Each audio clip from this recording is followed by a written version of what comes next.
நேற்று வந்து ஒரு ஆர்டிக்கல் வந்து டைம்ஸ் ஆஃப் இந்தியா வந்து ரிலீஸ் பண்ணியிருக்கு. 83% ஆஃப் இன்ஜினியரிங் ஸ்டூடெண்ட்ஸ் வந்து ஜாப்லெஸ்ஸாக தான் இருக்கிறாங்க அப்படின்ட்டு.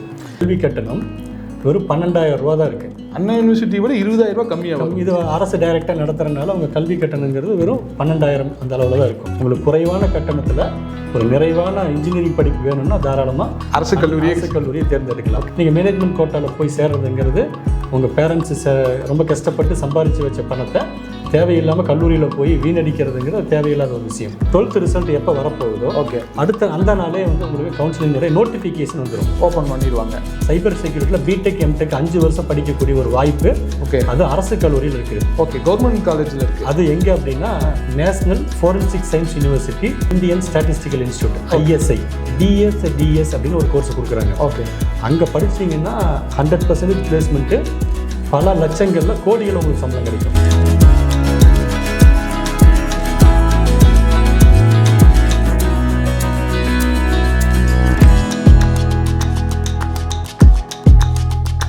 கோவை மாவட்டத்தின் நான் முதல்வன் திட்டத்தினுடைய முதன்மை கருத்தாளர், கோவை மாவட்டத்தினுடைய ஒரு பள்ளியில் கெமிஸ்ட்ரி டீச்சராக இருக்கிற ராஜா முகமது சார் நம்ம கூட இருக்காங்க. ராஜா முகமது சார்கிட்ட 12th முடித்த ஸ்டூடெண்ட்ஸு என்ன அடுத்து அவங்க படிக்கணும், அவங்களுக்கு பேரண்ட்ஸ் எப்படி கைட் பண்ணணும்னு அவரோட அனுபவத்தை நம்ம கூட பகிர்ந்துக்கிற வந்திருக்காரு.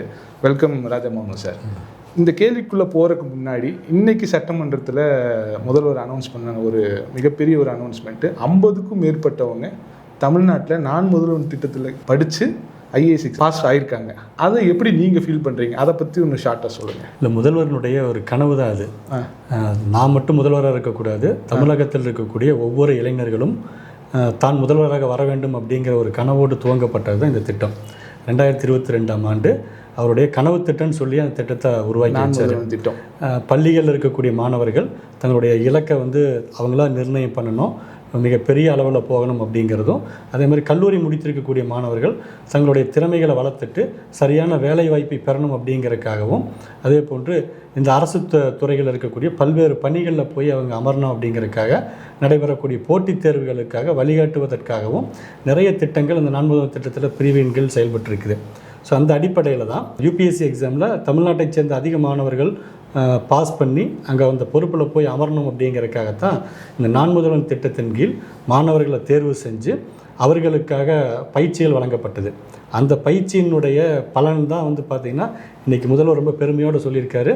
அதிகப்படியான மாணவர்கள் வந்து இந்த UPSC எக்ஸாமில் தேர்வாகி இந்த உயர் பதவிகளை போய் நீங்கள் அமர்ந்திருக்காங்க.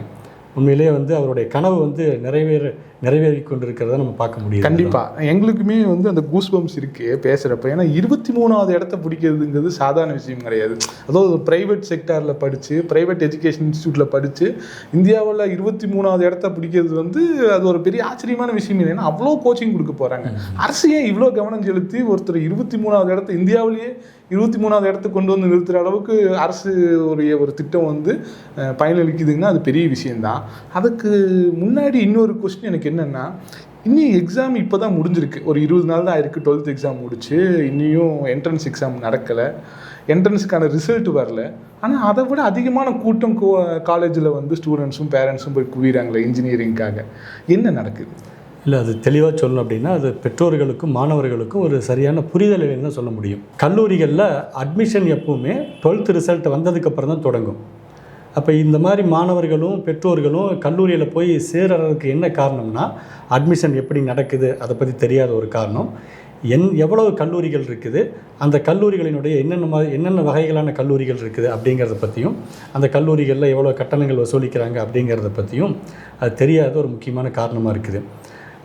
இன்னொரு முக்கியமான காரணம், ஃப்ரெண்ட்ஸ் எல்லாம் ஒரு கோர்ஸை போய் தேர்ந்தெடுக்கிறாங்க, நானும் அதே மாதிரி போய் தேர்ந்தெடுக்கிறேன் அப்படிங்கிற ஒரு தன்னுடைய கெரியரை பற்றி ஒரு சரியான புரிதல் இல்லாத ஒரு காரணமாக இருக்குது. அப்போ முதல்ல இவங்க வந்து கல்லூரிகளை பற்றியும் அட்மிஷன் எப்படி நடக்குது, அந்த கவுன்சிலிங்னு ஒன்று பின்னாடி நடக்கும். அந்த கவுன்சிலிங் மூலமாக மாணவர்கள் கல்லூரியில் போய் சேர்ந்தாங்கன்னா நிறைய பெனிஃபிட்ஸ் இருக்குது. அதெல்லாம் அவங்களுக்கு தெரிஞ்சிட்டாங்க அப்படின்னா இந்த மாதிரி மேனேஜ்மெண்ட் கோட்டாவில் போய் கல்லூரிகளில் போய் அணுகிறத வந்து அவங்க முற்றிலும் தவிர்த்துருவாங்க. அப்போ நம்ம அது என்னங்கிறத முதல்ல அவங்களுக்கு தெளிவுபடுத்தணும். இன்றைக்கி கல்லூரிகளில் போய் இவ்வளோ அர்ஜென்ட்டாக சேர நிற்கிறாங்க, இன்னும் என்ட்ரன்ஸ் எக்ஸாம் நடக்கலைங்கிறதுலாம் செகண்டரியாக இருக்கட்டும்.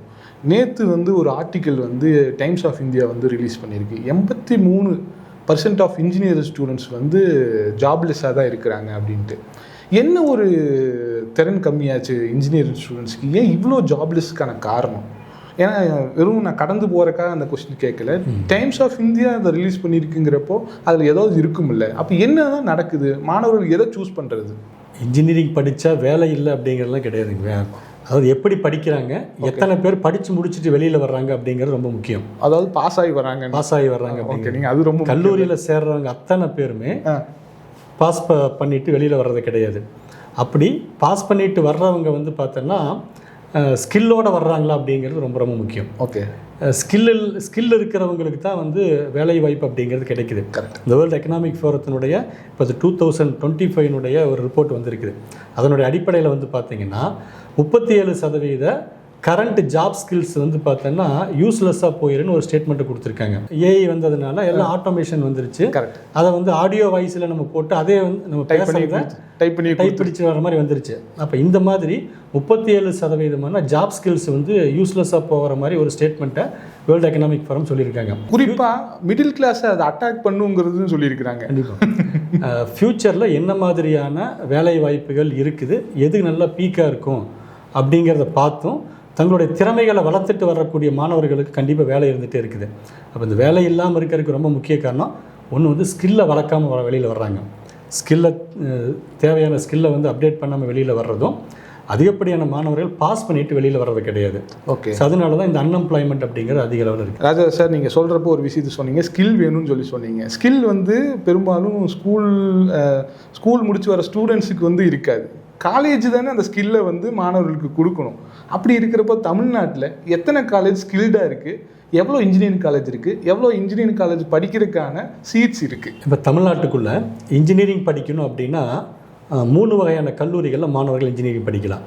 ஒன்று வந்து அட்டானமஸ் காலேஜ், நான் அட்டானமஸ் காலேஜ், டீம்டு யூனிவர்சிட்டி அப்படின்னு 3 வகையாக பிரிக்க முடியும். 3 வகையான கல்லூரிகள் இருக்குது. ஓகே, இப்போ தமிழ்நாட்டுக்குள்ளே அண்ணா யூனிவர்சிட்டி தான் வந்து இன்ஜினியரிங் காலேஜஸுக்கு உண்டான அஃபிலியேஷன் கொடுக்கக்கூடிய ஒரு அங்கீகாரத்தை வச்சுருக்குது. யூனிவர்சிட்டி அட்டானமஸ், நான் அட்டானமஸ் கல்லூரிகள் எல்லாமே அண்ணா யூனிவர்சிட்டியினுடைய அஃபிலியேஷன் வாங்கிட்டு அந்த அண்ணா யூனிவர்சிட்டியோடைய கண்ட்ரோலில் தான் செயல்பட்டு இருக்கக்கூடிய கல்லூரிகளாக இருக்குது. ஓகே, அந்த வகையில் தற்போது வரை 466 கல்லூரிகள் இருக்குது தமிழ்நாட்டில். இன்ஜினியரிங் காலேஜ் 466 கல்லூரிகள் இருக்குது. இந்த கல்லூரிகள் என்னென்ன கல்லூரிகள் அப்படின்னு பார்த்தீங்கன்னா அண்ணா யூனிவர்சிட்டியினுடைய கேம்பஸ் கல்லூரிகள்னு சொல்லுவாங்க. ஓகே, அதில் தான் வந்து மாணவர்கள் அதிகமாக ப்ரிஃபர் பண்ணி போய் சேரக்கூடிய கல்லூரியாக இருக்குது. ஒன்று அண்ணா யூனிவர்சிட்டியோட கிண்டி கேம்பஸ். ஓகே, அதான் வந்து டாப் பொசிஷன் இருக்கக்கூடிய தமிழ்நாட்டில். அதான் டாப் இல்லை. அதுக்கடுத்து எம்ஐடி. ஓகே, அடுத்த கல்லூரின்னு பார்த்தீங்கன்னா ஏசிடி கல்லூரிங்கிறது அண்ணா யூனிவர்சிட்டியுடைய இது கேம்பஸ் கல்லூரிகள் அப்படின்னு சொல்லுவாங்க. ஓகே, இது இல்லாமல் ஆர்கிடெக்சருக்காக ஒரு கல்லூரி இருக்குது. ஓகே, இது எல்லாமே அண்ணா யூனிவர்சிட்டியுடைய கேம்பஸ் கல்லூரிகள் அப்படின்னு சொல்லுவாங்க. ஓகே, இந்த 4 கல்லூரிகள்லையும் மாணவர்கள் தாராளமாக படிக்கலாம். ஃபீஸும் வந்து ஒரு 32,000 அந்த அளவில் தான் டியூஷன் ஃபீஸ் அப்படிங்கிறது வருஷத்துக்கு. ஒரு வருஷத்துக்கான ஃபீஸுங்கிறது 32,000 ரூபாய் அப்படிங்கிற அளவில் தான் இருக்குது. பட் இது எல்லாமே கவுன்சிலிங்கில் செலக்ட் ஆன மாணவர்களுக்கு மட்டும்தான் அண்ணா யூனிவர்சிட்டிக்குள்ளே அலோவ் பண்ணுவாங்க. ஓகே, இதில் மேனேஜ்மெண்ட் கோட்டா கிடைக்காது. நான் அதனோட விளக்கத்தை உங்களுக்கு சொல்கிறேன். ஓகே, இப்போ 3 கேம்பஸ் கல்லூரிகள் இன்ஜினியரிங்காகவும் ஒரு ஆர்கிடெக்சருக்காக ஒரு கல்லூரி இருக்குது. 4 கல்லூரிகள். அது இல்லாமல் தமிழ்நாடு முழுக்க ஒரு 16 ரீஜனல் சென்டர்கள் இருக்குது. அண்ணா யூனிவர்சிட்டியினுடைய ரீஜனல் சென்டர்கள். இப்போ கோயம்புத்தூரில் வடவள்ளி பக்கத்தில் ஒரு அண்ணா யூனிவர்சிட்டி ரீஜனல் கேம்பஸ்னு ஒரு கல்லூரி இருக்குது. ஓகே, 2025 அப்படிங்கிற கல்லூரி கோடு அந்த கோடுக்கு இருக்குது. ஓகே, அது வந்து அண்ணா யூனிவர்சிட்டிக்கு கீழே தான் யூனிவர்சிட்டியினுடைய regional centre. Okay, Coimbatore regional centre. Coimbatore regional, அதே மாதிரி மதுரை, திருச்சி, திருநெல்வேலி, இந்த மாதிரி ஒவ்வொரு மாவட்டங்களுக்கும் அண்ணா யூனிவர்சிட்டியோட ரீஜனல் கல்லூரிகள்னு 16 கல்லூரிகள் இருக்குது. ஓகே, இந்த கல்லூரிகள் எல்லாம் ஃபீஸுங்கிறது நான் முன்னாடியே சொன்ன மாதிரி 32,000. அண்ணா யூனிவர்சிட்டி படிக்கிறப்ப என்ன ஒரு எஜுகேஷன் கிடைக்குமோ அது இங்கே கிடைக்குமா? அண்ணா யூனிவர்சிட்டியோட டைரக்டாக கண்ட்ரோல் இருக்கக்கூடிய கல்லூரிகள் இதெல்லாம். Okay, okay. அடுத்து 11 அரசு கல்லூரிகள் இருக்குது. நம்ம ரொம்ப ஃபேமஸான கல்லூரி உங்களுக்கு தெரியும், கோயம்புத்தூர் இருக்கு ஜிசிடி கல்லூரி. அதே மாதிரி சேலம் போன்ற பல்வேறு வகையான மாவட்டங்களில் கிட்டத்தட்ட ஒரு 11 அரசு பொறியியல் கல்லூரிகள் இருக்குது. ஓகே, இந்த கல்லூரியில் பார்த்தீங்கன்னா உங்களுக்கு கல்வி கட்டணம் வெறும் 12,000 ரூபா தான் இருக்குது. அண்ணா யூனிவர்சிட்டி விட 20,000 ரூபா கம்மியாகும். இது அரசு டைரெக்டாக நடத்துறதுனால அவங்க கல்வி கட்டணங்கிறது வெறும் 12,000 அந்த அளவில் தான் இருக்கும். உங்களுக்கு குறைவான கட்டணத்தில் ஒரு நிறைவான இன்ஜினியரிங் படிப்பு வேணும்னா தாராளமாக அரசு கல்லூரியை தேர்ந்தெடுக்கலாம். நிறைய மாணவர்களுக்கு அந்த அவேர்னஸ் அப்படிங்கிறது இல்லை.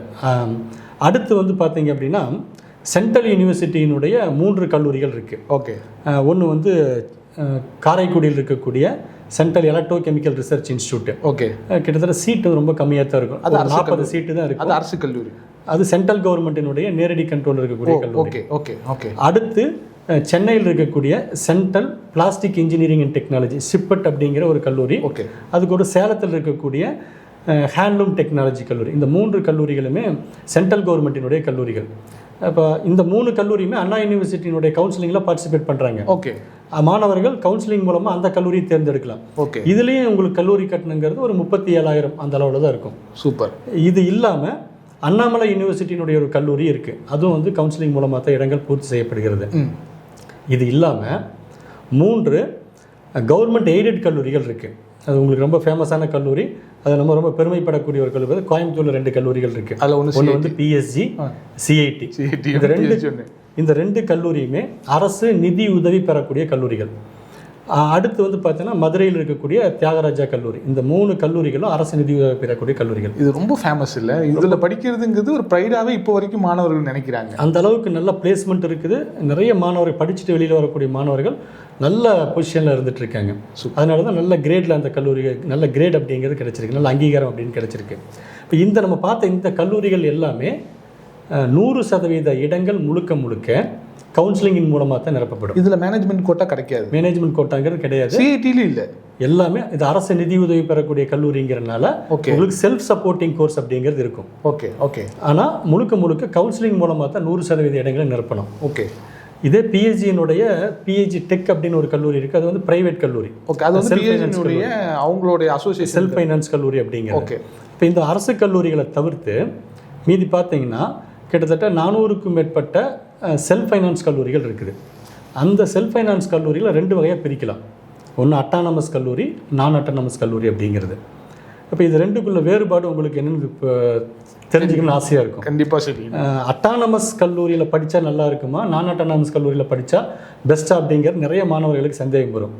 அதில் சில இதில் ஃபேக்டர்ஸ் வச்சு பார்க்குறப்ப அட்டானமஸ் கல்லூரி பெஸ்ட்டாக இருக்கும். ஓகே. சில ஃபேக்டர்ஸ் வச்சு பார்க்குறப்ப நான் அட்டானமஸ் பெஸ்ட்டாக இருக்கும். என்ன விஷயத்தை வச்சு நீங்கள் அதை நம்ம அட்டானமஸ் கல்லூரியுடைய சிறப்பம்சம் அப்படின்னு பார்த்தீங்கன்னா, நமக்கு முன்னாடியே சொன்ன வேர்ல்டு எக்கனாமிக் ஃபோரத்தினுடைய ஸ்டேட்மெண்ட்டில் 37% கரண்ட் ஜாப் ஸ்கில்ஸு யூஸ்லெஸ்ஸாக போகுது. ஏன்னா நம்ம டெக்னிக்கலாக எதுவும் கற்றுக்கிறது இல்லை. அப்போது மாற்றம் ஒன்று தான் மாறாது, நிறைய மாற்றங்கள் நடந்துகிட்டே இருக்குது. ஓகே. அப்போ அந்த மாற்றத்துக்கு தகுந்த மாதிரி சிலபஸை வந்து அப்டேட் பண்ணிகிட்டே இருக்கணும். அது வந்து அட்டானமஸ் பண்ணிகிட்டே இருக்காங்க. அட்டானமஸ் கல்லூரியில் அதுக்கு அதிக வாய்ப்பு இருக்குது. ஓகே. அப்போ ஏன் அட்டானமஸ் கல்லூரி வாய்ப்பு இருக்குன்னா, முதல்ல அட்டானமஸ் கல்லூரின்னு என்னன்னு நம்ம தெரிஞ்சுக்கணும். அட்டானமஸ் கல்லூரிங்கிறது அண்ணா யூனிவர்சிட்டி கீழே தான் செயல்படுது. ஓகே. ஆனால் அந்த அட்டானமஸ் கல்லூரிகள் என்ன பண்ணுவாங்க அப்படின்னா, எக்ஸாம்ஸ் அவங்களே கண்டக்ட் பண்ணுவாங்க. ஓகே. பேப்பர் வேல்யூஸ்ன்னு அவங்களே நடத்திப்பாங்க. ஓகே. ரிசல்ட் அவங்களே பப்ளிஷ் பண்ணிப்பாங்க. ஸோ இது எல்லாமே வந்து அட்டானமஸ் கல்லூரிகள் செய்யக்கூடியது. டிகிரி சர்டிஃபிகேட் அப்படிங்கிறது அண்ணா யூனிவர்சிட்டி தான் கொடுப்பாங்க. ஓகே. சர்டிஃபிகேட் மட்டும் அண்ணா யூனிவர்சிட்டியோட சர்டிஃபிகேட் இருக்கும். பட் கரெக்ஷன், பேப்பர் ஒர்க்ஸ் எல்லாமே, கொஸ்டின் ரெடி பண்ணுறது எல்லாமே அட்டானமஸ் இவங்களே பண்ணிடுவாங்க. அட்டானமஸ் கல்லூரிகளே பண்ணிப்பாங்க. சிலபஸ் ஃப்ரேமிங் அப்படிங்கிறது அவங்க தான் பண்ணுவாங்க. ஓகே. அது ஏன் ரொம்ப அழுத்தி சொல்கிறேன்னா, அப்டேட்டட் சிலபஸ் அப்படிங்கிற ரொம்ப முக்கியம். புரியுது.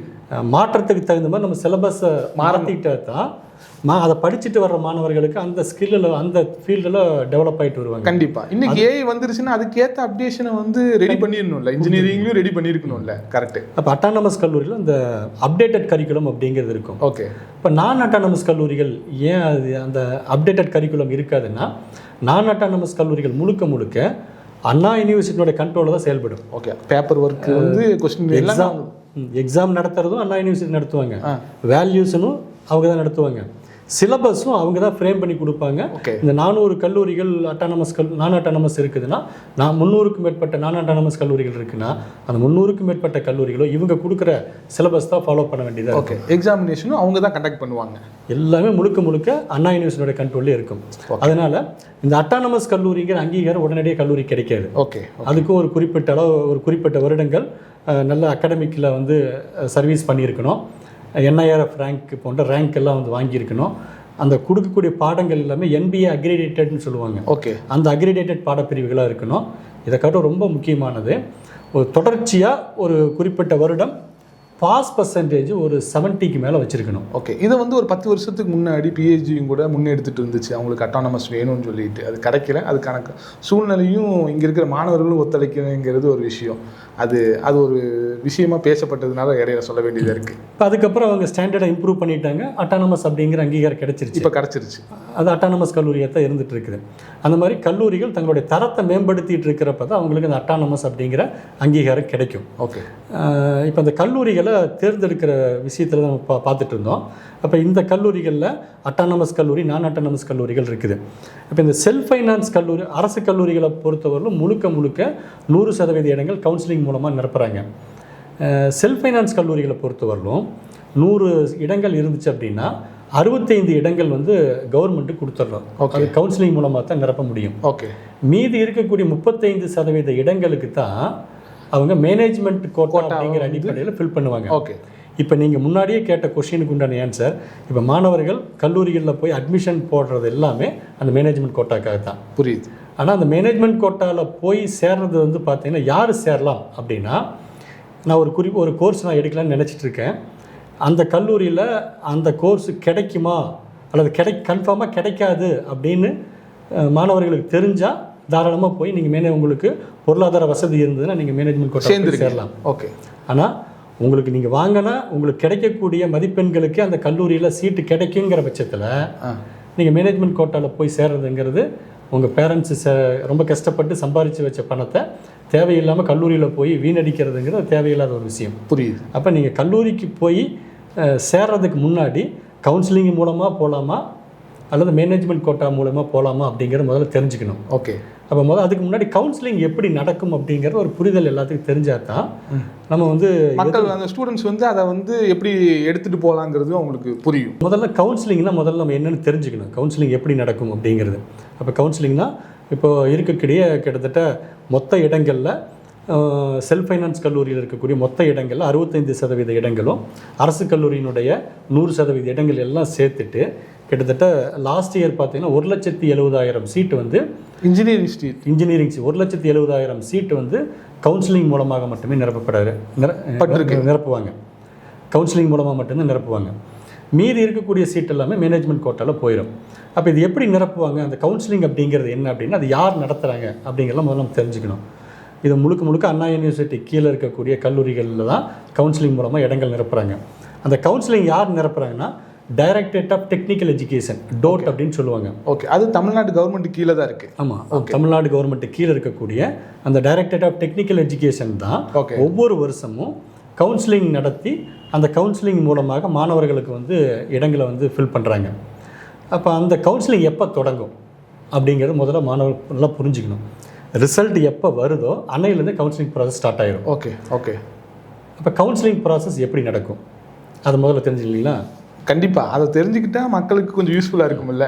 அப்போ கவுன்சிலிங் எப்படி நடக்கும் அப்படின்னா அடுத்தடுத்த ஸ்டேஜ் தான். இது எல்லாமே ஆன்லைன் ப்ராசஸ் தான். கவுன்சிலிங் ப்ராசஸ் அப்படிங்கிறது ஆன்லைன் ப்ராசஸ். ஓகே, அதில் முதல்ல வந்து ரிஜிஸ்ட்ரேஷன் அப்படிங்கிற ஒரு ஸ்டேஜ் இருக்கும். ஓகே, அதுக்கப்புறம் பேமெண்ட்டு. ஓகே, பேமெண்ட் முடிச்சதுக்கப்புறம் சாய்ஸ் ஃபில்லிங். ஓகே, அதுக்கப்புறம் அலாட்மெண்ட்டு, அதுக்கப்புறம் கன்ஃபர்மேஷன். இப்போ இந்த 5 ஸ்டேஜ் தான் ஒரு கவுன்சிலிங்கில் இருக்கும். இது எல்லாமே ஆன்லைனில் தான் இருக்கும். கம்ப்ளீட்டாக ஆன்லைன் ப்ராசஸ். கவுன்சிலிங் அப்படிங்கிறது ஆன்லைன். இது எப்போ ஓப்பன் ஆகும்? எப்போ 12th ரிசல்ட் வரப்போகுதோ, இப்போ லாஸ்ட் இயர் வந்து 6th மே வந்து ரிசல்ட் வந்துச்சு. ஓகே, அன்னைக்கே கவுன்சிலிங்கோடைய நோட்டிஃபிகேஷன் வந்து ஓப்பன் ஆயிருச்சு. ஓகே, அதே மாதிரி தான் இந்த வருஷம் கவுன்சிலிங் 12th ரிசல்ட் எப்போ வரப்போகுதோ ஓகே அடுத்த அந்த நாளே வந்து உங்களுக்கு கவுன்சிலிங்கோடைய நோட்டிஃபிகேஷன் வந்துடும். ஓப்பன் பண்ணிடுவாங்க. அப்போ நோட்டிஃபிகேஷனில் வந்ததுக்கப்புறம் என்ன பண்ணணும் அப்படின்னா மாணவர்கள் முதல்ல பண்ண வேண்டியது TNEA.online.org. ஓகே, TNEA.online.org அப்படிங்கிற அந்த வெப்சைட்டில் போய் ஓப்பன் பண்ணிவிட்டு முதல்ல பண்ண வேண்டியது ரிஜிஸ்ட்ரேஷன் அப்படின்னு பண்ணோம். இப்போ அந்த வெப்சைட்டுக்குள்ளே எனக்கு ஒரு பேஜை நான் ஓப்பன் பண்ணி வச்சுக்கணும். ஓகே, ஒரு அக்கௌண்ட்டை கிரியேட் பண்ணி வச்சு அப்போ அக்கௌண்ட் கிரியேஷன் தான் ஃபஸ்ட் நம்ம பண்ண வேண்டியது. ஓகே, இப்போ அக்கௌண்ட் கிரியேஷனுக்கு முதல்ல மாணவர்கள் ரொம்ப தெளிவாக முதல்ல வச்சுக்க வேண்டியது என்னென்னா ரெடியாக வச்சுக்க வேண்டியது ஒரு இமெயில் ஐடி கரெக்டாக வச்சுக்கோங்க. ஓகே, நீங்கள் அது உங்களை பயன்பாட்டில் இருக்கக்கூடிய ஒரு இமெயில் ஐடி கரெக்டாக வச்சுக்கோங்க. ஓகே, அது கூட ஒரு மொபைல் நம்பரையும் நீங்கள் வந்து யூசேஜில் இருக்கக்கூடிய மொபைல் நம்பர் 2 முக்கியம். சூப்பர். இந்த 2மே இருந்தால் நீங்கள் ஃபஸ்ட்டு ஸ்டேஜை நீங்கள் கம்ப்ளீட் பண்ணிடலாம். ஓகே, அப்போ அந்த வெப்சைட்டுக்குள்ளே போய் நீங்கள் உங்களுடைய யூசர் ஐடியும் பாஸ்வேர்டையும் நீங்கள் க்ரியேட் பண்ணணும். ஓகே, அதுக்கு உங்களுடைய மெயில் ஐடியும் ஃபோன் நம்பர் ரொம்ப ரொம்ப முக்கியம். சூப்பர். நீங்கள் ஒரு யூசர் ஐடி க்ரியேட் பண்ணி வைக்கிறீங்க, அதை கன்ஃபார்ம் பண்ணுறதுக்காக உங்களுக்கு வந்து ஓடிபிங்கிறது உங்கள் மொபைல் நம்பருக்கு தான் வரும், ஓகே, மெயில் ஐடிக்கு வரும். இது மூலிமா நீங்கள் உங்களுக்கு ஒரு யூசர் ஐடி பாஸ்வேர்டு க்ரியேட் பண்ணிக்கிறீங்க. இது ஃபஸ்ட்டு ஸ்டெப்பு. அடுத்து அந்த யூசர் ஐடி பாஸ்வேர்டு வச்சுட்டு நீங்கள் உங்களுடைய ரிஜிஸ்ட்ரேஷனை பண்ணணும். இந்த கவுன்சிலிங்கில் கலந்துக்கிறதுக்கு உண்டான ரிஜிஸ்ட்ரேஷன் அப்படிங்கிறது அடுத்த ஸ்டேஜ். அந்த வெப்சைட்டுக்குள்ளே போய் உங்களோட யூசர் ஐடி பாஸ்வேர்டு யூஸ் பண்ணி உள்ளே போனீங்க அப்படின்னா உங்களுக்கான ஒரு பேஜ் வந்து உங்களுக்கு க்ரியேட் ஆகிருக்கும். அதில் என்னென்ன தேவையான டீட்டெயில்ஸ் கேட்குறாங்களோ அந்த டீட்டெயில்ஸ்லாம் நீங்கள் ஃபில் பண்ணிவிட்டு ஒரிஜினல் டாக்குமெண்ட்ஸை வந்து அப்லோட் பண்ணணும். இது அடுத்த ஸ்டேஜ்.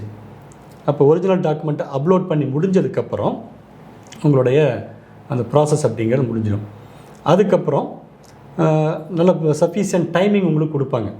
அந்த டைமிங் முடிஞ்சதுக்கப்புறம் உங்களுக்கு ரேண்டம் நம்பர்னு ஒன்று அலாட் பண்ணுவாங்க. நீங்கள் யாரெல்லாம் அப்ளை பண்ணியிருக்காங்களோ அத்தனை மாணவர்களுக்குமே ரேண்டம் நம்பர் அப்படின்னு ஒன்று கிடைக்கும். அந்த ரேண்டம் நம்பர்னால் என்ன, அதை நீங்கள் சொல்லுங்களேன்.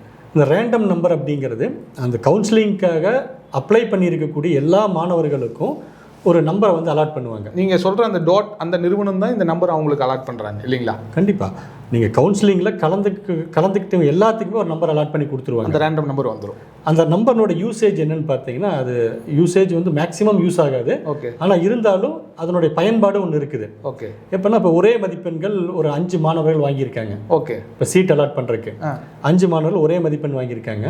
அப்போ அந்த வாங்கியிருக்கிறப்ப அவங்களுக்கு யாருக்கு அந்த சீட் அலாட் பண்ணுறது அப்படின்னு வர்றப்ப தான் நிறைய அதனுடைய அடுத்தடுத்து நிறைய வந்து நாம்ஸ் கிரியேட் பண்ணி வச்சுருக்காங்க. ஓகே. முதல்ல அவங்களுடைய மேக்ஸ் மதிப்பெண்கள் பார்ப்பாங்க, ஃபிசிக்ஸ் மதிப்பெண்கள், கெமிஸ்ட்ரி மதிப்பெண்கள் பார்ப்பாங்க. ஓகே. அதுக்கப்புறம் 12th மதிப்பெண்கள் பார்ப்பாங்க, 10th மதிப்பெண்கள் பார்த்து அதுக்கப்புறம் டேட் ஆஃப் பர்த் பார்ப்பாங்க. இதெல்லாமே பார்த்தும் ஒரே மாதிரி மதிப்பெண்கள் வந்துச்சுன்னா அப்போ அந்த சீட்டை யாருக்கு அலாட் பண்ணுறது அப்படிங்கிறது பண்ணுறப்ப தான் சிஸ்டம் தான் அலாட் பண்ணும். எதை வச்சு அலாட் பண்ணுன்னா ரேண்டம் நம்பர் யாருக்கு அதிகமாக இருக்குதோ அவங்க வச்சு அலாட் பண்ணிடுவோம். ஓகே. ரேண்டம் நம்பர் எப்படி அதிகமாக இருக்குங்கிறது எப்படி டிசைட் பண்ணுவாங்க? அதான் இது ரேண்டம் நம்பருங்கிறது ஒரு குழுக்களில் வர நம்பர் தான் இது. ஓகே. ஓகே. ஆட்டோமேட்டிக்காக நீங்கள் கலந்துக்கிட்ட ஒரு 1,60,60,000 ஸ்டூடெண்ட்ஸ் வந்து கவுன்சிலிங்கில் ரெஜிஸ்டர் பண்ணியிருக்காங்கன்னா அந்த 1,60,60,000 மாணவர்களுக்கும் ரேண்டமாக ஒரு நம்பர் வந்து கிரியேட் ஆகும். இந்த ரேண்டம் நம்பரோட யூசேஜ் வந்து இப்போத்து வரலும் வந்ததே கிடையாது. ஓகே. தேவைப்பட்டது இல்லை, எல்லாத்துக்கும் வந்து எப்போ அது யூஸ் ஆகும் அப்படின்னா இந்த மாதிரி நான் சொன்ன மாதிரி டிஃபிகல்ட்டி சிச்சுவேஷன் வந்துச்சுன்னா தான் எல்லா வகையிலுமே ஒரே மாதிரி வர்றக்கும் அந்த மாதிரி வர்றதுக்கு வாய்ப்புகள் கிடையாது. ஓகே. ஒரே 5 மாணவர்களும் மேக்ஸ், ஃபிசிக்ஸ், கெமிஸ்ட்ரி எல்லாம் ஒரே மதிப்பெண்கள் வாங்கலாம், டோட்டலும் ஒரே வாங்கலாம். அதுக்கப்புறம் அவங்க 10th வாங்கலாம். அதுக்கப்புறம் டேட் ஆஃப் பர்த் பார்ப்பாங்க. ஓகே. அதுலேயும் ஒரே மாதிரி வாங்கலாம். அப்படி ரொம்ப கிரிட்டிக்கலான ஒரு ஸ்டேஜில் தான் யாருக்கு சீட் அலாட் பண்ணலான்னு பார்த்தாங்கன்னா அதுதான் இந்த குழுக்களில் போய் இந்த நம்பர் வந்து ரேண்டம் நம்பர் வச்சு அலாட் பண்ணுவோம். புரியுது. அப்போ ரேண்டம் நம்பர் எல்லாத்துக்கும் அலாட் ஆகும். ரேண்டம் நம்பர் அலாட் பண்ணதுக்கப்புறம் ஒரு சஃபிஷியன்ட் டைம் கொடுப்பாங்க. ஓகே. அதுக்கப்புறம் என்ன பண்ணுவாங்க, நம்மளோட ஒரிஜினல் டாக்குமெண்ட்டை வந்து வெரிஃபை பண்ணணும். அந்த வெரிஃபிகேஷன் எங்கே நடக்கும்னா டிஎஃப்சி சென்டர் நம்ம வந்து செலக்ட் பண்ணோம். டிஎஃப்சி சென்டருங்கிறது டிஎன்இஏ ஃபெசிலிட்டேஷன் சென்டர்னு சொல்லுவாங்க. டிஎன்இஏ தமிழ்நாடு இன்ஜினியரிங் அட்மிஷனுடைய ஃபெசிலிட்டேஷன் சென்டர். இப்போ நம்ம கோயம்புத்தூரில் இருக்கக்கூடிய அந்த ஜிசிடி காலேஜ் அந்த மாதிரி நம்ம அருகாமையில் இருக்கக்கூடிய கல்லூரியில் நம்ம சூஸ் பண்ணிக்கலாம். ஓகே. இப்போ கோயம்புத்தூர்னா பொள்ளாச்சி, மேட்டுப்பாளையம், திருப்பூர் எல்லாமே இங்கே வந்து சப்மிட் பண்ணிக்கலாம். அந்த லிஸ்ட்டு அந்த டிஎஃப்சி சென்டருடைய லிஸ்ட்டு கொடுத்துருப்பாங்க. ஓகே. நமக்கு எந்த சென்டர் பக்கமாக இருக்குதோ அந்த சென்டரை வந்து நம்ம சூஸ் பண்ணிக்கலாம். எதுக்காகன்னா நம்ம முன்னாடியே ஆன்லைனில் நம்மளுடைய சான்றிதழ்களை அப்லோட் பண்ணியிருப்போம். ஓகே. அது வந்து ஒரிஜினலாக இருக்குதா அப்படின்னு செக் பண்ணுறதுக்காக நம்ம டிஎஃப்சி சென்டரில் போய் அந்த ஒரிஜினலையும் கொண்டு போய் காமிச்சு அந்த டாக்குமெண்ட் வெரிஃபிகேஷன் அப்படிங்கிறது நடக்கும். ஓகே. அது முடிஞ்சதுக்கப்புறம் ரேங்க் லிஸ்ட் அப்படிங்கிறது ரிலீஸ் பண்ணுவாங்க. ஓகே. அப்போ ரேங்க் லிஸ்ட்டு வந்ததுக்கப்புறம் தான் கவுன்சிலிங்கே தொடங்கும். ஓகே. அப்போ தான் நம்ம எந்த கல்லூரியை சூஸ் பண்ணலாம், பண்ண முடியுமா முடியாதாங்கிறது டிசைட் பண்ணிக்கலாம். அப்போ தான் ஒவ்வொரு மாணவர்களுக்கும் நான் எந்த ரேங்க்கில் இருக்கேன், எவ்வளோ கட் ஆஃப் மார்க் எனக்கு இருக்குது அப்படிங்கிறது தெரிஞ்சிக்க முடியும். ஓகே. அப்போ இந்த ரேங்க் லிஸ்ட் விட்டதுக்கப்புறம் அடுத்த ஒரு ப்ராசஸ் இருக்குது. இப்போ அதில் ஏதாவது கிரீவன்ஸ் ஏதாவது இருந்ததுன்னா, இப்போ நான் வந்து எனக்கு இவ்வளோ மார்க்கு தான் வந்து இவ்வளோ தான் இருக்குதுன்னு நினச்சிட்டு இருப்பேன். அவங்க தவறுதலாக ரேங்க்கை மாற்றிருந்தாங்கன்னா நான் வந்து என்னுடைய கிரீவன்ஸை கொடுத்து அதனுடைய ரெக்டிஃபை பண்ணி அதை மாற்றிக்கலாம். அதுக்காக ஒரு டைமிங் கொடுத்துருப்பாங்க. ஓகே. அப்போ ரேங்க் லிஸ்ட் வந்ததுக்கப்புறம் அதில் ஏதோ குறைபாடுகள் இருந்தால் அதை ரெக்டிஃபை பண்ணுறதுக்காக ஒரு டைமிங் கொடுப்பாங்க. அதை முடிஞ்சதுக்கப்புறம் ஃபைனல் ரேங்க் லிஸ்ட் அப்படிங்கிறது வந்துடும்.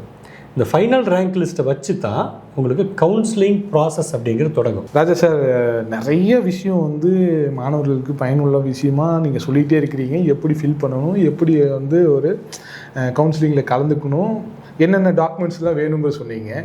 இதில் பல பேர்த்துக்கு தெரியாத ஒரு விஷயம் சாய்ஸ் ஃபில்லிங். அவங்க நினச்ச ஒரு காலேஜில் கிடைக்கணும், அவங்க நினச்ச ஒரு ஊரில் கிடைக்கணும். அந்த சாய்ஸ் ஃபில்லிங் எந்த அளவுக்கு யூஸ்ஃபுல்லாக இருக்கும், அதை எப்படி மக்கள் சூஸ் பண்ணலாம்? சாய்ஸ் ஃபில்லிங் தான் கவுன்சிலிங்லேயே ரொம்ப ரொம்ப ஒரு முக்கியமான ஒரு ஸ்டேஜ் அப்படிங்கிறது. அந்த சாய்ஸ் ஃபில்லிங் நல்லா பண்ணால் கண்டிப்பாக நினச்ச காலேஜில் நினச்ச கோர்ஸ் அவங்களுக்கு கிடைக்கும். ஓகே, இப்போ இந்த சாய்ஸ் ஃபில்லிங் நீங்கள் சொல்கிறப்ப ஒன்றே அது எப்படி நல்லா பண்ணணும்னா அது எப்படி? ரைட். இப்போ அதுக்கு முன்னாடி இப்போ இந்த கவுன்சிலிங் இப்போ நம்ம பார்த்தோம். கவுன்சிலிங் ஆக்சுவலாக இந்த ரேங்க் லிஸ்ட் வந்ததுக்கப்புறம் தான் கவுன்சிலிங் ஸ்டார்ட் ஆகும் அப்படின்னு பார்த்தோம். இந்த கவுன்சிலிங்கில் என்ன பண்ணுவாங்க அப்படின்னா, நம்ம முன்னாடியே ரிஜிஸ்டர் பண்ணி வச்சுருக்கோம். எத்தனை மாணவர்கள் அப்ளை பண்ணியிருக்காங்கங்கிறத பொறுத்து அவங்க வந்து குரூப்பாக பிரிப்பாங்க. ஓகே, இப்போ லாஸ்ட் டைம் பார்த்தீங்கன்னா கிட்டத்தட்ட 1,65,000 மாணவர்கள் வந்து அப்ளை பண்ணாங்க. அதில் அவங்க 3 ரவுண்டாக கவுன்சிலிங் நடத்தினாங்க. ஓகே, இப்போ ஃபஸ்ட் ரவுண்ட் அப்படிங்கிறது மாணவர்கள் அந்த கட் ஆஃப் மதிப்பெண்கள் அப்படின்னு ஒன்று சொல்லுவாங்க. ஓகே, கட் ஆஃப் மதிப்பெண்கள் அப்படிங்கிறது மேக்ஸில் மாணவர்கள் வாங்கின மார்க்கும் 12th மேக்ஸில் வாங்கின மார்க்கை அப்படியே ஃபுல்லாக எடுத்துக்கிறது. ஓகே, ஃபிசிக்ஸில் வாங்கின மதிப்பெண்களை 2ஆல் டிவைட் பண்ணி 50 கன்வெர்ட் பண்ணிப்பாங்க. ஓகே, கெமிஸ்ட்ரியில் வாங்கின மதிப்பெண்களை 2ஆக டிவைட் பண்ணி 50 கன்வெர்ட் பண்ணிப்பாங்க. ஓகே, அப்போ இதெல்லாம் ஆட் பண்ணினா உங்களுக்கு 200 மார்க்குக்கு உங்களுக்கு வரும். ஓகே, இதுதான் கட் ஆஃப் மார்க் அப்படிங்கிறது. ஓகே, இது அக்ரிகேட் மார்க்குன்னு சொல்லுவாங்க. இந்த 200 மார்க்கை வச்சு தான் வந்து டிசைட் பண்ணுவாங்க. அந்த கட் ஆஃப்ல தான் கவுன்சிலிங் டிசைட் பண்ணுற இடம். சூப்பர். அப்போது லாஸ்ட் டைம் பார்த்தீங்கன்னா அந்த கலந்து கொண்ட மாணவர்கள்லாம் 3 ரவுண்டில் கவுன்சிலிங் நடத்தினாங்க. ஓகே, ஃபர்ஸ்ட் ரவுண்டில் பார்த்தீங்கன்னா 200 கட் ஆஃப் மார்க்ல இருந்து 177 கட் ஆஃப் மார்க் வரையிலும் மார்க் வாங்கின மாணவர்கள் வந்து ஃபர்ஸ்ட் ரவுண்டில் கலந்துட்டாங்க. ஓகே, ஒவ்வொரு ரவுண்டுமே கிட்டத்தட்ட உங்களுக்கு 13 நாள் நடக்கும். ஓகே, 13 நாள் நடக்கும். ஒவ்வொரு ரவுண்டுமே உங்களுக்கு 13 நாள் நடக்கும். ஓகே, அந்த ரவுண்டு ஃபர்ஸ்ட் ரவுண்டு முடிஞ்சிருச்சு அப்படின்னா அடுத்து செகண்ட் ரவுண்டு ஸ்டார்ட் ஆகும். ஓகே, செகண்ட் ரவுண்டு 13 நாள் நடக்கும். ஓகே, அதுக்கப்புறம் தேர்ட் ரவுண்டு. ஓகே, அப்படி ஒவ்வொரு ரவுண்டுமே வந்து ஒரு குறிப்பிட்ட கால இடைவெளி நடந்துகிட்டே இருக்கும். இப்போ அந்த ஃபர்ஸ்ட் ரவுண்டில் என்னென்னலாம் இருக்கும் அப்படின்னு வந்து பார்த்தோம்னா, இப்போ முதல்ல மாணவர்கள் அந்த கவுன்சிலிங் ஷெட்யூல் கொடுத்துருவாங்க. ஓகே, அந்த ஸ்கெட்யூலில் போயிட்டு முதல்ல சாய்ஸ் ஃபில்லிங் அப்படின்னு பண்ணோம். ஓகே, ரெஜிஸ்டர் பண்ணி முடித்த உடனேயுமே முதல்ல மாணவர்கள் பண்ண வேண்டியது அந்த டிஎன்இஏ வெப்சைட்டுக்குள்ளே போய் அந்த காலேஜினுடைய ப்ரௌச்சர்ஸ் கொடுத்துருப்பாங்க. ஓகே, அந்த ப்ரௌச்சர்ஸை டவுன்லோட் பண்ணி அதை கம்ப்ளீட்டாக கோ த்ரூ பண்ணோம். ஓகே, என்னென்ன காலேஜஸ் இருக்குது, எவ்வளோ பிரான்ச்சஸ் இருக்குது ஓகே அப்படிங்கிற டீட்டெயில்ஸ் எல்லாம் கம்ப்ளீட்டாக அந்த காலேஜுக்கு எந்தெந்த ஊர்லலாம் பிரான்ச் இருக்குங்கிறது தெரிஞ்சிருக்கணும். நம்ம ஒவ்வொரு காலேஜுக்குள்ளேயும் இப்போ பிஹெச்டி என்னென்ன பிரான்ச்சஸ்ல படிக்கலாம் அப்படிங்கிற உள்ள என்னென்ன கோர்ஸ் இருக்கு, என்னென்ன கோர்சஸ் இருக்குது அப்படிங்கிற மாதிரி தெரிஞ்சு கோர்சஸ் பார்த்தீங்கன்னா நீங்க இந்த ப்ரௌச்சர்ஸ்ல பார்த்தீங்கன்னா கிட்டத்தட்ட 113 கோர்சஸ் கொடுத்துருக்காங்க. இன்ஜினியரிங்ல மட்டும் 113 பிரான்ச்சஸ். அதில் சில தமிழ் மீடியம் இருக்கலாம், இங்கிலீஷ் மீடியம் இருக்கலாம். அப்படி பார்த்தீங்கன்னா அந்த புக்கில் இன்ஃபர்மேஷன் அபவுட் காலேஜ் அப்படிங்கிற ஒரு புக் கொடுத்துருப்பாங்க. அதுக்குள்ள இந்த டேட்டாஸ் எல்லாமே உங்களுக்கு வந்துடும். புரியுது. ஸோ அந்த டேட்டா முதல்ல அந்த தகவல்கள் எல்லாம் உள் வாங்கிட்டு சாய்ஸ் ஃபில்லிங் அப்படின்னு பண்ணோம். இப்போ முதல்ல 2 நாள் நீங்கள் பண்ண வேண்டியது உங்களுக்கு எந்தெந்த கல்லூரியில் போய் என்னென்ன கோர்ஸை படிக்கலாம் அப்படிங்கிற கல்லூரிகளை கோர்ஸை வரிசைப்படுத்தி அதை நீங்கள் ஃபீட் பண்ணுறீங்க. இதுதான் சாய்ஸ் ஃபில்லிங் அப்படிங்கிறது. அதாவது எனக்கு இந்த கல்லூரியில் எனக்கு இந்த கோர்ஸ் இருந்தால் எனக்கு முதல்ல கொடுங்க, ஓகே, அது கிடைக்காத வச்சதில் அடுத்து கொடுங்க, ஓகே, அது இல்லைன்னா அடுத்து கொடுங்க, ஓகே, அப்படிங்கிறத நீங்கள் எவ்வளோ காலேஜ் இந்த காலேஜ் இல்லைன்னா அடுத்து என்ன காலேஜ் அதையும் சாய்ஸ் ஃபில்லிங்கில் போட்டு. ஆமாம், எவ்வளோ காலேஜஸ் கிட்டத்தட்ட பார்த்தீங்கன்னா நீங்கள் 3800 சாய்ஸ் ஃபில்லிங் கொடுக்கலாம் ஒருத்தருக்கு அவ்வளோ ஆப்ஷன்ஸ் கொடுக்குறோம். எத்தனை ஆப்ஷன் வேணாலும் நீங்கள் கொடுக்கலாம். ஓகே, கிட்டத்தட்ட 446 காலேஜஸ் இருக்குது. ஓகே, 113 பிரான்ச்சஸ் இருக்குது. ஓகே, இதில் நீங்கள் எத்தனை பிரான்ச்சஸில் எத்தனை கல்லூரிகள் வேணாலும் சூஸ் பண்ணிக்கலாம். ஓகே, 446 கல்லூரி எனக்கு இடம் கொடுங்கன்னு கேட்கலாம். ஓகே, ஃபர்ஸ்ட் ஆப்ஷன் பிஹெச்டி இந்த காலேஜில் இந்த கோர்ஸ் இன்ஜினியரிங் காலேஜ் இந்த கோர்ஸ் சூஸ் பண்ணலாம். இதே வந்து நான் வந்து ஜிசிடி வந்துட்டோம் அப்படின்னா ஜிசிடியில் வேற கோர்ஸ் வேற ஆப்ஷன்ஸ் நம்ம அதில் என்ன பெஸ்ட்டாக இருக்குன்னு தெரிஞ்சு அதை வந்து நம்ம ஃபர்ஸ்ட் ஆப்ஷனாக வச்சுக்கலாம்.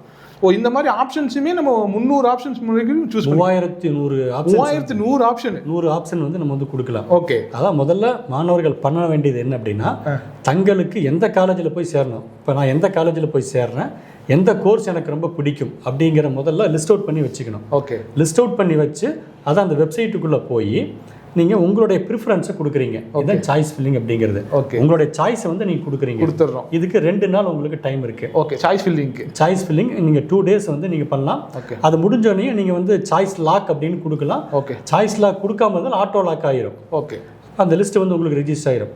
அது முடிஞ்ச 3rd டேல வந்து பார்த்தீங்கன்னா உங்களுக்கு 3 நாளுக்கு அந்த சாய்ஸ் ஃபில்லிங் முடிஞ்சதுக்கப்புறம் நெக்ஸ்ட் டேவே உங்களுடைய மார்க்குக்கு உங்களுக்கு எந்த காலேஜில் எந்த கோர்ஸு கிடைக்கும் அப்படிங்கிற ஒரு டெம்பரவரி அலாட்மெண்ட் அப்படிங்கிறது வந்துடும். ஓகே. அந்த அலாட்மெண்ட் கொடுப்பாங்க. ஓகே. ஸோ இந்த அலாட்மெண்ட்டுக்கு நீங்கள் இமீடியட்டாக ரெஸ்பான்ஸ் கொடுக்கணும். ஓகே. அதுக்கு 5 நாள் உங்களுக்கு டைம் இருக்குது. ஓகே. அதுதான் ரொம்ப ரொம்ப முக்கியமான இந்த கவுன்சிலிங்கில் ரொம்ப முக்கியமான ஒரு 5 நாளுக்குள்ளே உங்களுக்கு கொடுத்துருக்கக்கூடிய அந்த டெம்பரவரி அலாட்மெண்ட்டுக்கு நீங்கள் என்ன ரெஸ்பான்ஸ் கொடுக்குறீங்க அப்படிங்கிறது. முதல்ல எனக்கு ஒரு காலேஜ் இப்போ நான் பிஹெச்சியில் எனக்கு கம்ப்யூட்டர் சயின்ஸ் வேணும் அப்படின்னு கொடுத்துருக்கேன். அது வந்து நான் ஒரு 10வது ஆப்ஷனாக கொடுத்துருக்கேன். நான் என்னுடைய ஃபஸ்ட் ஆப்ஷன் வந்து அண்ணா யூனிவர்சிட்டி கிண்டி கேம்பஸ் வந்து ஃபஸ்ட் ஆப்ஷனாக கொடுத்துருக்கேன். பிஹெச்டி வந்து எனக்கு 10வது ஆப்ஷனாக கொடுத்துருக்கேன். ஏன்னா 10வது ஆப்ஷன் எனக்கு அலாட் ஆயிடுச்சு. ஓகே. அப்போ இதுக்கு நான் என்ன பண்ணலாம் அப்படின்னா ஒரு 5 ஆப்ஷன் இருக்குது. Accept and join first option அப்படிங்கிறது. Accept and join. Accept and join. Okay. அப்போ இது அக்செப்ட் அண்ட் ஜாயின் என்னோட எனக்கு இந்த காலேஜில் இந்த கோர்ஸ் போதும். ஓகே. அப்போ நான் போய் சேர்ந்துக்கிறேன் அப்படிங்கிற அர்த்தம். நேரடியாக அந்த கல்லூரியில் போய் எவ்வளோ ஃபீஸ் அப்படிங்கிறது ஃபீஸை பே பண்ணிவிட்டு, டியூஷன் ஃபீஸ் எவ்வளோ கவர்மெண்ட் ஃபிக்ஸ் பண்ணியிருக்குதோ அந்த ஃபீஸை பே பண்ணிவிட்டு என்னுடைய டாக்குமெண்ட்ஸ் எல்லாம் அங்கே ஹேண்ட் ஓவர் பண்ணிவிட்டு நான் வந்து ஜாயின் பண்ணிக்கிறேன். இது accept and join. Second accept and upward.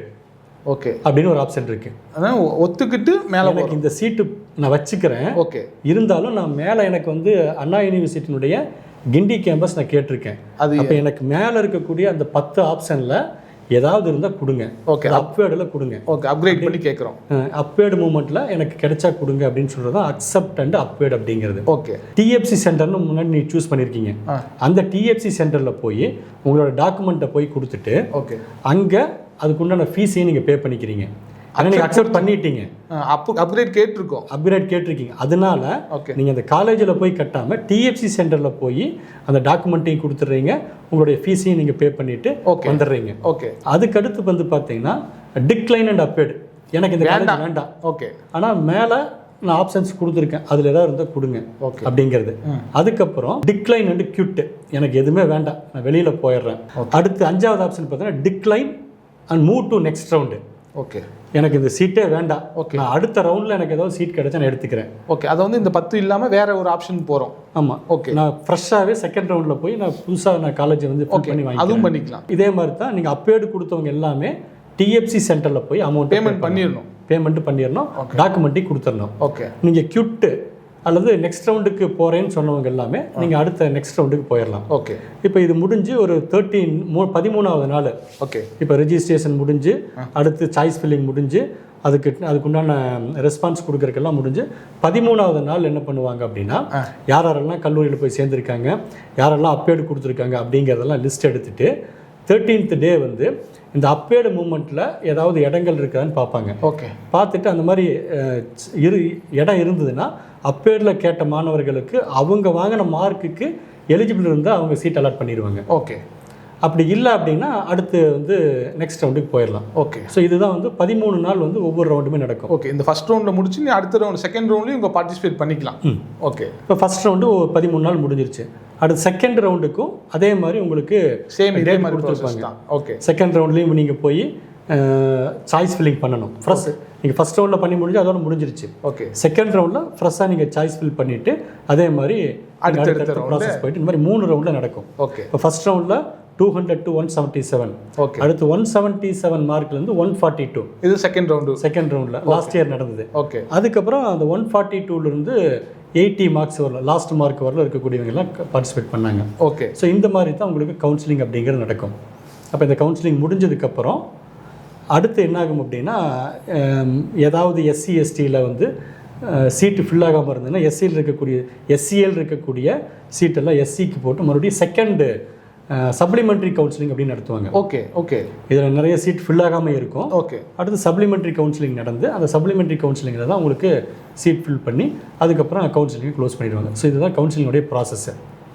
இப்போ கவுன்சிலிங் ஏன் வந்து சூஸ் பண்ணோம் அப்படின்னு நிறைய பெனிஃபிட்ஸ் இருக்குது. ஓகே. ஒன்று வந்து மாணவர்கள் கவுன்சிலிங் மூலமாக போனாங்கன்னா அவங்க கவர்மெண்ட் என்ன ஃபீஸ் ஃபிக்ஸ் பண்ணியிருக்காங்களோ அந்த ஃபீஸை மட்டும் பே பண்ணால் போதும். அடிஷனலாக வந்து டொனேஷன் கொடுக்க வேண்டிய அவசியம் இல்லை. அதுக்கப்புறம் நீங்கள் இந்த ஃபஸ்ட்டு கிராஜுவேட் ஸ்டூடெண்ட்டாக இருந்தாங்கன்னா அவங்களுக்கு 50% கன்செஷன் இருக்குது. ஓகே, அதுவும் கொடுத்துரும் கவர்மெண்ட் மூலியமாகவே தான். அது கவுன்சிலிங் மூலமாக போன மாணவர்களுக்கு தான் கிடைக்கும். Okay, first graduate. இது வந்து இன்ஜினியரிங் மட்டும்தானா இல்லை ஆர்ட்ஸ் குரூப் எடுக்கிறவங்களுக்கும் சேம் இதே பாசிபிலிட்டி இருக்கா? இல்லை, எல்லா அது வந்து தனி இது வந்து இன்ஜினியரிங்காக வந்து உங்களுக்கு ஃபர்ஸ்ட் கிராஜுவேட் ஆர்ட்ஸ் குரூப் ஸ்டூடெண்ட்டுக்கு இருக்குது. இதே இதில் படிக்கிறவங்களுக்கும் ஃபர்ஸ்ட் கிராஜ் படிக்கக்கூடிய மாணவர்களுக்காக உங்களுக்கு 50% கன்செஷன் அப்படின்ட்டு இருக்கு.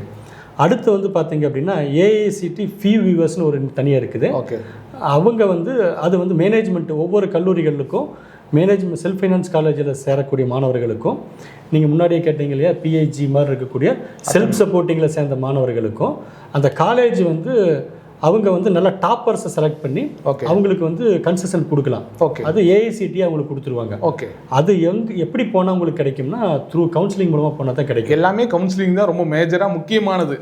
அதே மாதிரி இன்னும் ரொம்ப முக்கியமான விஷயம், உங்களுக்கு எஜுகேஷன் லோன் வேணும்னா உங்களுக்கு கவுன்சிலிங் மூலமாக போனால் தான் உங்களுக்கு கிடைக்கும். ஓகே, நீங்கள் மேனேஜ்மெண்ட் கோட்டாவில் போனீங்கன்னா எஜுகேஷன் லோன் வாங்க முடியாது. ஓகே, ஸோ அந்த ஒரு இது இருக்குது. இது காட்டில் இன்னொரு ரொம்ப முக்கியமான அரசு பள்ளி மாணவர்களாக இருந்தீங்கன்னா 6லேருந்து 12ஆம் வகுப்பு வரையிலும் படிக்கக்கூடிய அரசு பள்ளியில் படிக்கக்கூடிய மாணவர்களுக்கு கவுன்சிலிங் மூலமாக போகக்கூடிய மாணவர்களுக்கு 7.5% இடஒதுக்கீடு இருக்குது. ஓகே, அதுக்கு கவர்மெண்ட் ஸ்கூல் படித்தவங்களுக்கு மட்டுமே இருக்கக்கூடிய இடஒதுக்கீடு. அதுவும் 6ஆவதுலேருந்து 12ஆவது வரலும் படிக்கக்கூடிய மாணவர்களுக்கு அந்த 7.5% இடஒதுக்கீடு அப்படின்னு இருக்குது. அதில் என்ன பெனிஃபிட்னா, இந்த இடஒதுக்கீட்டில் இடம் கிடைச்ச மாணவர்களுக்கு ஒரு பைசா நீங்கள் கட்ட வேண்டிய அவசியம் கிடையாது. எல்லாமே கம்ப்ளீட்டாக ஃப்ரீ, எல்லாம் கவர்மெண்ட்டே கொடுத்துருவாங்க. இந்த 32,000 ரூபாய் அண்ணா யூனிவர்சிட்டி கீழே இருக்கிற காலேஜுக்கு கொடுக்குற அந்த ஃபீஸ் கூட வேண்டாம். நீங்கள் செல்ஃப் ஃபைனான்ஸ் காலேஜில் இப்போ கிருஷ்ணா காலேஜ்லையோ அல்லது பிஹெச்சி டெக்லையோ இந்த மாதிரி ஏதோ ப்ரைவேட் காலேஜில் உங்களுக்கு ஃபீஸ் வந்து ஒரு 80,000 ருபீஸு அப்படின்னு வந்ததுன்னா அந்த ஃபீஸுமே நீங்கள் கட்ட வேண்டாம், அரசாங்கம் கட்டிக்கும். ஈவன் ஃபுட்டு இந்த 7.5% இடஒதுக்கீட்டில் ஃபுட்டு அக்காமடேஷன் எல்லாமே கவர்மெண்ட்டே பே பண்ணிடுவாங்க. சூப்பர். ஒரு பைசா வந்து மாணவர்கள் செலவு பண்ண வேண்டிய அவசியம் கிடையாது. ஆனால் இந்த 7.5% இடஒதுக்கீட்டில் இடம் கிடைக்கக்கூடிய மாணவர்களும் இப்போ போய் செல்ஃப் ஃபைனான்ஸ் கோட்டாவில் போய் அட்மிஷன் போட்டிருக்காங்க. ஓகே, அதுக்கு என்ன காரணம்னா இந்த புரிதல் இல்லைங்கிறது தான் ஒரு முக்கியமான காரணம். புரியுது. உங்களுடைய வருத்தத்தோடு சேர்த்து இந்த விஷயத்தையும் நாங்கள் பதிவு பண்ணிக்கிறோம்.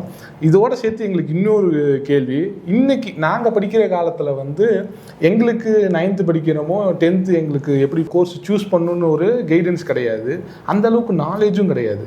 இன்றைக்கி இந்த நான் முதல்வன் திட்டம் வந்து 8th 9th படிக்கிற ஸ்டூடெண்ட்ஸ்லேருந்தே ஸ்டார்ட் பண்ணதுக்கு அப்புறம் இன்றைக்கி மாணவர்கள் அவங்களே சூஸ் பண்ணிக்கிற அளவுக்கு வளர்ந்துருக்காங்களா?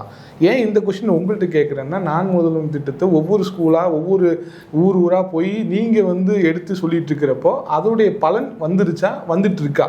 நான் முதல்வன் திட்டம் நீங்கள் 2022 ஸ்டார்ட் பண்ணாலும் இப்போ லாஸ்ட் இயர்லேருந்து 9th அதை வந்து இம்ப்ளிமெண்ட் பண்ண ஆரம்பிச்சிட்டாங்க. ஓகே, இப்போ லாஸ்ட் இயர் வரலும் பார்த்தீங்கன்னா கிட்டத்தட்ட வேர்ல்டு ஃபுல்லாக ஓகே நான் முதல்வன் ஸ்கீமில் படித்த மாணவர்கள், அதாவது 11th 12th படித்த மாணவர்கள் கிட்டத்தட்ட 600க்கும் மேற்பட்ட மாணவர்கள் வந்து உலகம் ஃபுல்லாகவே படிச்சுட்டு இருக்காங்க. ஓகே, ஒரு காலத்தில் ப்ரீமியர் இன்ஸ்டியூஷன் சொல்லுவாங்க. ஓகே, இந்தியா முழுக்க வந்து IIT, NIT, government funded technical institution, அந்த மாதிரி சென்ட்ரல் யூனிவர்சிட்டி, இந்த கல்லூரிகளை பற்றி விழிப்புணர்வு நமக்கே தெரியாது. புரியுது. ஆனால் அந்த இடங்கள் எல்லாம் போய் இப்போ தமிழ்நாட்டு மாணவர்கள் போய் படிச்சுட்டு இருக்காங்க.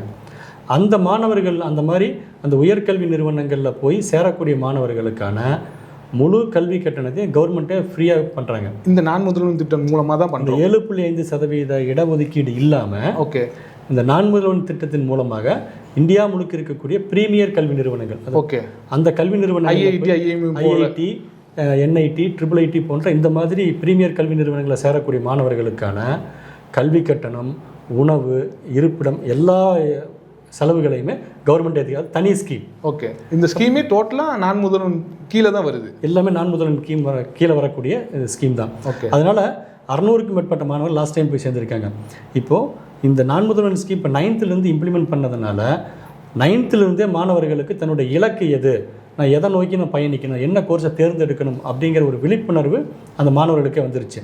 இப்போ இனி வரக்கூடிய காலங்களில் மாணவர்கள் தன்னுடைய கோலை வந்து அவங்களே ஃபிக்ஸ் பண்ணுற அளவுக்கு மேலே வந்துட்டாங்க. ஸோ அந்த அளவுக்கு ஒரு நல்ல ஒரு முன்னேற்றத்தை நோக்கி தான் இந்த திட்டம் வந்து போயிட்டே இருக்குது. இதுக்கு நடுவில் நிறைய விஷயத்தை நாங்கள் தெரிஞ்சுக்கிட்டாலும் இன்ஜினியரிங் ஸ்டூடெண்ட்ஸ் வந்து இன்னைக்கு இந்த ஒரு கோர்ஸ் வந்து ரொம்ப ப்ரீமியமான கோர்ஸு, இந்த கோர்ஸை படித்தா வேர்ல்டு வைடாக வந்து ஒரு ஆப்பர்ச்சுனிட்டி இருக்குதுன்னு சொன்னால் அந்த ஒரே ஒரு கோர்ஸ் இல்லை ஒரு 2 கோர்ஸ் மட்டும் நீங்கள் சொல்லுங்களேன். பர்டிகுலராக இப்போ எல்லா மாணவர்களும் போய் சேர்றது ஏஐ, டேட்டா சயின்ஸ் அப்படின்னு போயிட்டுருக்காங்க. நம்ம அது இல்லாமல் நல்ல ஃபியூச்சரை மாணவர்களுக்கு கொடுக்கக்கூடிய ஒரு கோர்ஸ் இருக்குது. அதான் சைபர் செக்யூரிட்டி. ஏன்னா நிறைய சைபர் த்ரெட் இன்னைக்கு வந்து சைபர் தானே வேர்ல்டையே ரூல் பண்ணுது. சைபர் செக்யூரிட்டியில் பிடெக் எம்டெக் 5 வருஷம் படிக்கக்கூடிய ஒரு வாய்ப்பு அது அரசு கல்லூரியில் இருக்குது. ஓகே, கவர்மெண்ட் காலேஜில் இருக்குது. அது எங்கே அப்படின்னா national forensic science university, central கவர்மெண்ட்டோடது. சென்ட்ரல் கவர்மெண்ட்னுடைய குஜராத்தில் இருக்கக்கூடிய அந்த கல்லூரி. கிட்டத்தட்ட 10 கேம்பஸ் இருக்குது. ஓகே, அதில் 9 கேம்பஸ் இந்தியாவில் இருக்குது, ஒரு கேம்பஸ் வந்து உகாண்டாவில் இருக்குது. உகாண்டா அது ஃபாரின்ல வச்சிருக்கோம். ஃபாரின்ல ஒரு கேம்பஸ் இருக்குது. இந்த 9 கேம்பஸில் 5 கேம்பஸில் வந்து உங்களுக்கு இந்த BTech MTech cyber security course கொடுத்துட்ருக்காங்க. ஓகே, நீங்கள் இந்த மாதிரி ஸ்பெஷலைசேஷன் அண்டர் கிராஜுவேட்டில் படிக்கணும் அப்படின்னா அதுக்குண்டான காலேஜில் போய் படிக்கணும். ஏஐ டேட்டா சயின்ஸ் எல்லாம் வந்து ஏதோ ஒரு காலேஜில் போய் படிச்சிங்க அப்படின்னா அதை சொல்லிக் கொடுக்குறக்கே ஃபேக்கல்ட்டிஸ் கிடையாது. கரெக்ட். அதனால டாப் மோஸ்ட் காலேஜில் போய் நீங்கள் கோர்ஸை சூஸ் பண்ணி படிங்க. ஓகே. அப்போ இந்த மாதிரி சைபர் செக்யூரிட்டி நல்லா ஸ்கோப் இருக்கக்கூடியது. இப்போ 5/5/2025 தான் லாஸ்ட் டேட். அதுக்கு அப்ளை பண்ணுறதுக்கு உண்டான லாஸ்ட் டேட். இது வந்து குஜராத்தில் இருக்கிற அந்த காலேஜுக்கு, Gujarat national forensic science university. Okay, அந்த நேஷனல் ஃபோரன்சிக் சயின்ஸ் NFSU அப்படின்னு சொல்லுவாங்க. ஓகே, அந்த யூனிவர்சிட்டியோட வெப்சைட்டில் போய் நீங்கள் ரிஜிஸ்டர் பண்ணிட்டீங்கன்னா உங்களுக்கு அந்த கோர்ஸை போய் நீங்கள் படிக்கலாம். அது இல்லாமல் இந்த ஏஐ அது கூட மிஷின் லேர்னிங் இது எல்லாத்துக்கும் ரொம்ப பேசிக் எது அப்படின்னா டேட்டா சயின்ஸ். ஓகே, அதுக்கு வந்து ஒரு கல்லூரியில் டாப் மோஸ்ட் கல்லூரியில் படிக்கலாம். அதான் இந்தியன் ஸ்டாட்டிஸ்டிக்கல் இன்ஸ்டியூட், ISI. அது எங்கே இருக்குது? அது வந்து இந்தியா முழுக்க 5 கேம்பஸ் இருக்குது. அதில் 3 கேம்பஸில் இந்த கோர்ஸை கொடுக்குறாங்க. Okay, bachelor of statistical data science. Okay, BSDS அப்படின்னு ஒரு கோர்ஸ் கொடுக்குறாங்க. ஓகே, அங்கே படிச்சிங்கன்னா 100% பிளேஸ்மெண்ட்டு, பல லட்சங்களில் கோடிகளில் உங்களுக்கு சம்பளம் கிடைக்கும். படித்து முடிச்சோடனே உங்களுக்கு பல லட்சங்கள்லையும் கோடிகளில் சம்பளம் கிடைக்கக்கூடிய ஒரு இடம் தான் அந்த ISIங்கிறது. அதில் டெல்லி, கொல்கத்தா, பெங்களூர் இந்த 3 கேம்பஸில் உங்களுக்கு இந்த BSDS கோர்ஸை படிக்கிறதுக்கு உண்டான வாய்ப்பு இருக்குது. நீங்கள் வெப்சைட் 30ஆம் தேதி வரல லாஸ்ட் டேட்டு. ஓகே, அடுத்த மாதம் லாஸ்ட் வரல உங்களுக்கு டைம் இருக்குது. ஸோ அதையும் நீங்கள் போய் அப்ளை பண்ணலாம். இந்த 2 கோர்ஸும் வந்து இப்போ நல்ல ஃப்யூச்சரில் நல்ல ஸ்கோப் இருக்கக்கூடிய ஒரு கோர்ஸு. ஏன்னா அப்ளிகேஷன் ஓப்பனில் இருக்குது. புரியுது. அதனால் பார்க்கக்கூடிய மாணவர்கள் இந்த வாய்ப்பை நீங்கள் தவறாமல் பயன்படுத்தி. கண்டிப்பாக நிறைய விஷயத்தை ராஜா முகமது சார்கிட்ட கேட்டு தெரிஞ்சுக்கிட்டோம். உங்களுக்கு ஏதாவது சந்தேகம் இருந்தாலும் ஜஸ்ட் கமெண்ட் பண்ணுங்கள். அவரும் ரிப்ளை பண்ணுவார். அவரோட பர்சனலாகவும் நீங்கள் அவர் கூட பேசுகிறதுக்கான வாய்ப்பு. உங்களுக்கு என்ன சந்தேகம் இருந்தாலும் கமெண்டில் வர ஒவ்வொரு மாணவர்களுக்கும் அவருக்கு பர்சனலாக கேர் பண்ணி அவர் வந்து அட்வைஸ் கொடுக்குறதுக்கு அவர் தயாராக இருக்கார். ஏன்னா அவருடைய நோக்கமே வந்து எல்லாத்துக்கும் கவுன்சிலிங் மூலிமா சீட் இருக்கிறப்போ ஏன் வந்து மேனேஜ்மெண்ட் கோட்டாவில் போகணுங்கிறது, அது மட்டும் இல்லாமல் எப்படி நீங்கள் கேரியரை சூஸ் பண்ணணுங்கிறதுலையும் அவர் நிறைய கோர்ஸ் அவரோட யூடியூப் சேனல் மூலியமாகவும் எடுத்துகிட்ருக்கிறாரு. நிறைய விஷயத்தை நம்மள்கிட்ட பகிர்ந்துக்கிட்டதுக்காக ராஜா சாருக்கும் நாங்கள் ரொம்ப தேங்க்ஸ் சொல்லிக்கிறோம். ராஜா முகமது சார், இந்த விஷயத்தை நிறைய பேத்துக்கு கொண்டு போய் சேர்க்கணும். உங்களுக்கு உறுதுணையாக நாங்களும் மேக்ஸிமம் ட்ரை பண்ணி உங்களுக்கான இந்த சப்போர்ட் பண்ணித்தரோம். Thank you so much sir. Thank you.